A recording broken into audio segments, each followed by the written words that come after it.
This is a crisis that requires renewed focus, persistence, and a systematic approach. It is why I believe that we need to address this as a consumer issue and as a public health issue, and let that really inform our work and drive our work. Over the past few months, members of my team, as we have made this a priority, have been reaching out to physicians, those in the public health community, those in urban emergency rooms, those in rural and suburban settings, those in academia, advocacy groups, to identify opportunities for collaboration. And based on these conversations, we are certainly looking to address this from multiple sides, because I do think we need in our office to make use of all the tools in our toolbox to address this issue. So without getting into too much detail, let me just give you a sense of what that means. We still have challenges to Massachusetts gun laws and regulations. It is our charge in the office to defend the viability of those laws. To date, we have been able to do so successfully over the last couple of years. We're going to continue to do that work. As another matter, we are focused on some of the potentially problematic practices of gun dealers in this state or in neighboring states. We know that situated as we are, we've got a real problem, absent a federal solution on some of this, given our proximity to New Hampshire, Maine, Vermont, other places where it's incredibly easy to purchase guns. So we need to work together as states, but we also need to make sure that we get the message through to gun dealers that they need to follow the rules. And so we have investigations into those practices. I do view this as a civil rights issue in many respects, and I'm looking out at my friend Reverend Jeffrey Brown. We've worked very closely with Reverend Brown on this issue. It is just not right that in the city of Boston, where I live, in the state of Massachusetts, parents need to be worried about their kids' ability to walk from the house and the front porch to the street corner for a carton of milk. That just shouldn't be, right? So I do view this as a civil rights issue. It's heartbreaking when I sit with groups like Mothers for Justice and Equality, and I listen to them tell their stories of the number of children or cousins or family members whose lives have been lost to violence. And even worse yet, when I hear young people talk about the chances, the very real chances that they feel of experiencing violence and trauma and gun violence in their own lives. Some of the measures they take to protect themselves. We know, and you know as clinicians, that trauma may beget trauma, violence may beget violence, and we need to come together to do everything we can to break those cycles. But let me talk to you a little bit about the focus of today's conversation. It's such an important conversation, and I know we'll continue it from this day forward. First, I do want to talk about the opportunity that I think we have in this state to promote conversations between physicians and their patients. To me, and what do I know, this just seems like sensible medicine, sensible practice. This is what you guys do. You went to medical school to take care of people, to improve health and welfare. Physicians ask patients about everything from use of seatbelts to alcohol and drug use to vaccinations. For God's sakes, you mean to say that physicians should be precluded from asking patients about the most lethal consumer product out there, a gun? That's just wrong. Unfortunately, that's a state of play in the state of Florida right now. There's a gag order. There is a gag order. I think it's terrible anytime there is an interference with physician-patient conversation and dialogue. And this is just another instance. And so that is up on challenge. And look, and I want you to know we are reviewing that to think about ways that we can be helpful as a state to stand up for physicians, to stand up for consumer safety, to stand up for public health in that context. So yes, I do think that patients should have the benefit of being able to engage with physicians on this issue. I also think it's important that we work to empower physicians with the tools to be able to have those conversations.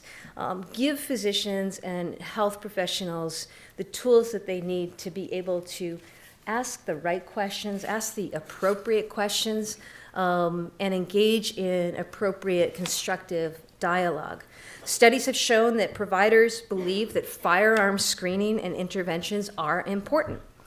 But even among those who consider it important, the percentage of clinicians who actually use screening or intervention practices is low.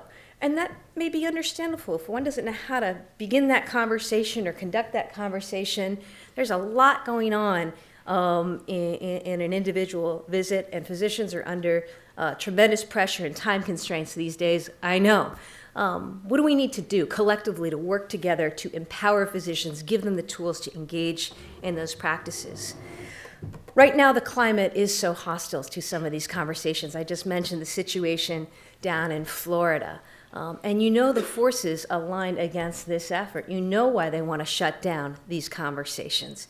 When you think about the fact that the NRA was able to exert authority really irresponsibly to get our United States Congress to agree to limit the Centers for Disease Control or the National Institutes for Health from studying gun violence and trauma? Are you kidding me? 91 people a day, 200 more shot, lives irretrievably affected. Are you kidding me? So, this is why I'm here today, because I know the power, the prestige, the expertise that resides in this room, that resides in the medical community here in Massachusetts. And now's the time, I think, for us to seize this and take it back and reframe this issue.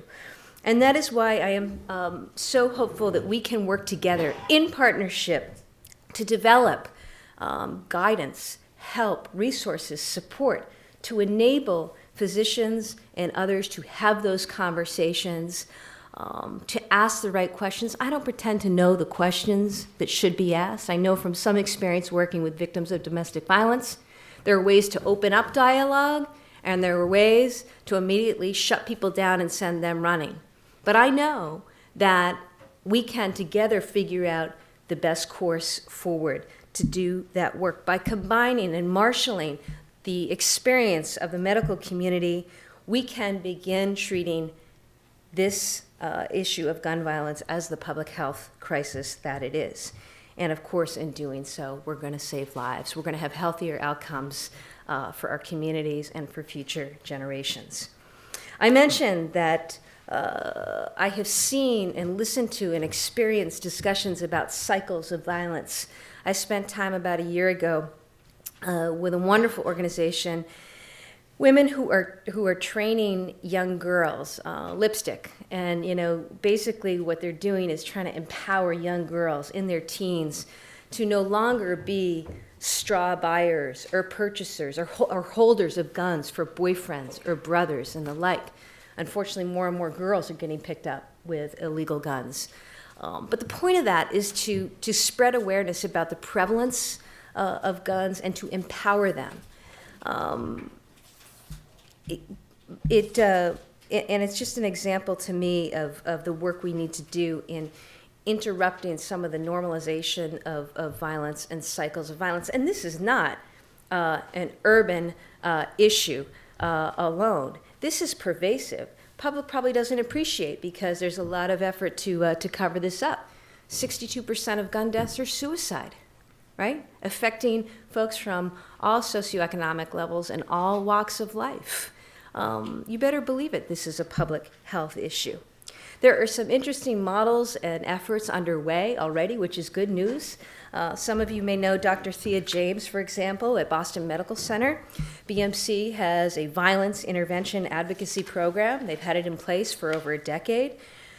They aim to provide interventional supports in the hospital and wraparound services intersecting with a victim when they present for care at BMC.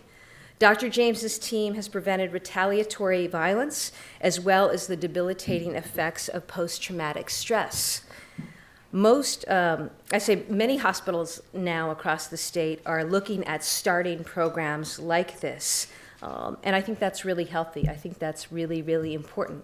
But I think we have an opportunity to be on the front end. What we want to work on is preventing violence in the first instance. That intervention, that intersection with victims of gun violence and their families is imperative. That is wonderful, wonderful work. But what more can we do on the front end to address the actual onset of violence? And know that our office will be looking to partner with and support providers and hospitals and physicians and networks who support the development of these intervention programs. I mentioned the rate of suicide, and it's important to mention that. I think it's also important we all understand that we don't stigmatize those with mental illness, that we continue the work that is underway in our state to expand access to mental health and behavioral health services. That's something my office is really committed to, and I'd like to work on together. But we really do need to make sure that we have in place and that we're taking steps to ensure that where there are warning signs, particularly depression, impulsive behavior, other indicia of suicidal ideation, that the right tools are in place. Children, again, Dr. Benjamin spelled that out so powerfully. And I think it goes without saying we owe this to our children to work together.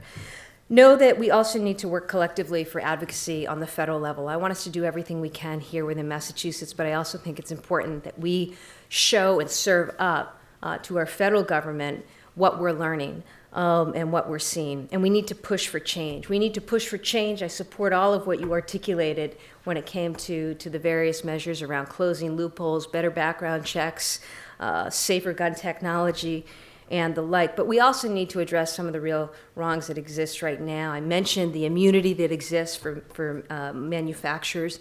The only instance where a manufacturer of a consumer product in our country enjoys total immunity. Is that amazing? It's for guns. It's the most lethal consumer product out there. I also mentioned funding.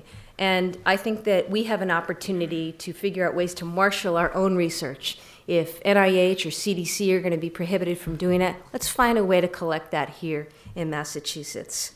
So in closing, I just want you to know that I view this very much as a public health crisis. But as with any crisis, there is opportunity. And I know that we have a tremendous opportunity here in Massachusetts with the commitment of our office, of others in law enforcement, of the Massachusetts Medical Society, and others in the medical community. We're going to need everybody at the table to do this, but I know that we can deliver and make a real difference here and across this country. So I look forward to talking with you more about it. I have staff in the room. They're going to learn and report back on everything that's discussed this afternoon. But thank you for taking time out of your schedules. This is important. This does really matter. Thank you again, Dr. Dimitriou, for inviting me.